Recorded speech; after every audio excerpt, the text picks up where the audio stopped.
What's going on, everybody? Thanks again so much for joining me. My name is Jeremy. I'm a motion graphics designer, animator, and 3D hobbyist. This show is an unrehearsed screen recording of my workflow and a peek into my journey to develop a deeper design skill set. Here, it's not so much practice makes perfect, but more practice makes progress. This is The Drill.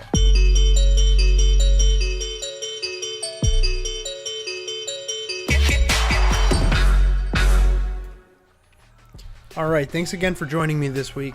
This week I'm doing a little bit of exploration into a short film project I'm working on. And unfortunately, I had a little bit of an issue with my OBS recording setup.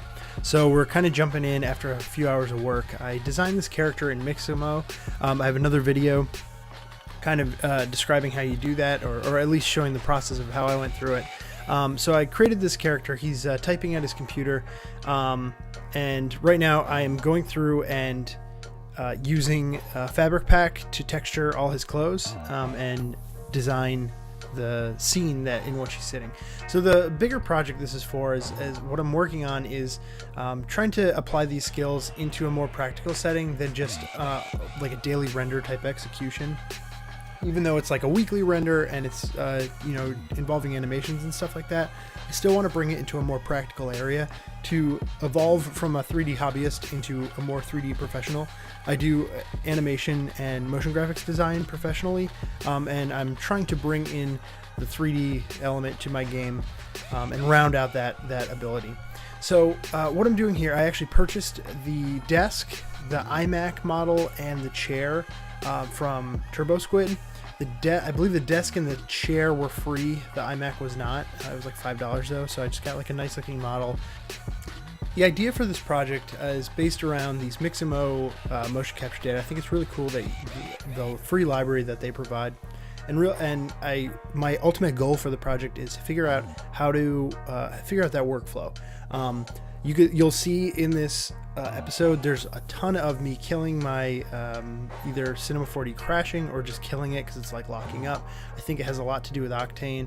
I probably have to update it. I'm using the Octane VR subscription, so I don't know if there's maybe not an issue in the standalone, but I am familiar with Octane's many bugs. So this is a good exploration, because what I was trying to do is figure out, like, if I'm doing several shots of this, it'll give me a better idea of how much of a headache that might be.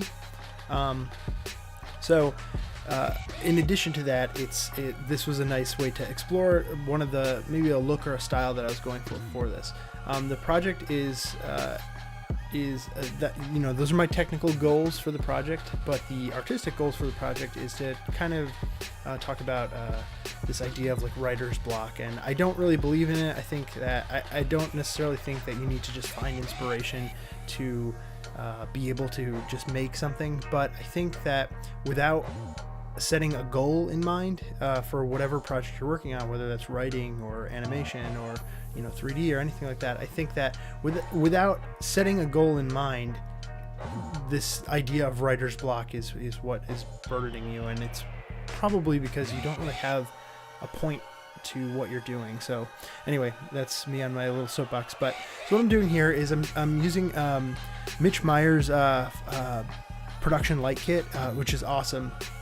I was just kind of hitting my actor with a little backsplash. I'm trying to build some wires right here with some splines, and in doing it realized I didn't know how to do it. So that will probably be next week's episode, is exploring how to make dynamic splines, because I wanted to have like all these wires going there. You can see there too, I'm using that Spielberg effect, that push-pull.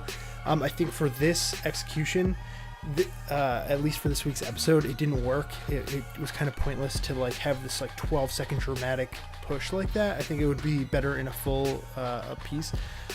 So I got a lot out of this week. It was really fun to explore all these different techniques and get an idea for where my pinch points are for when I'm going to do a full production, short film of this, I'm probably shooting for like a 5 to 6 minute short film. But it'll probably fall a lot shorter than that. So anyway, here I'm compositing the shot. I have my guy Steve here. He looks like a British dude named Steve, so that's why his name's Steve. and he's typing in his little office that is not connected to anything.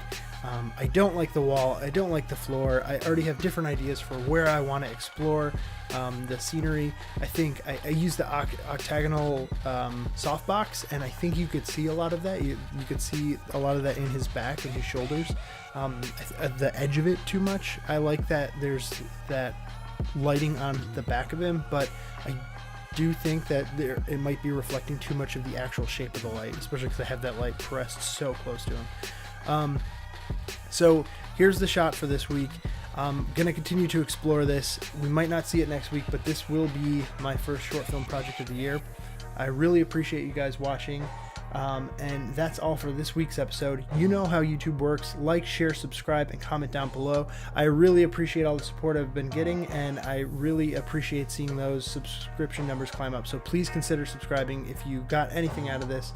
I'm happy to continue to explore things that might be more practical to your uses.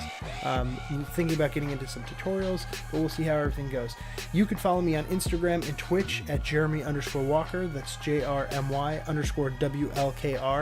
You can visit my website for updates or shoot me an email at jeremy@jeremywalker.com. Thank you again so much for watching, and I can't wait to see you all next week on The Drill.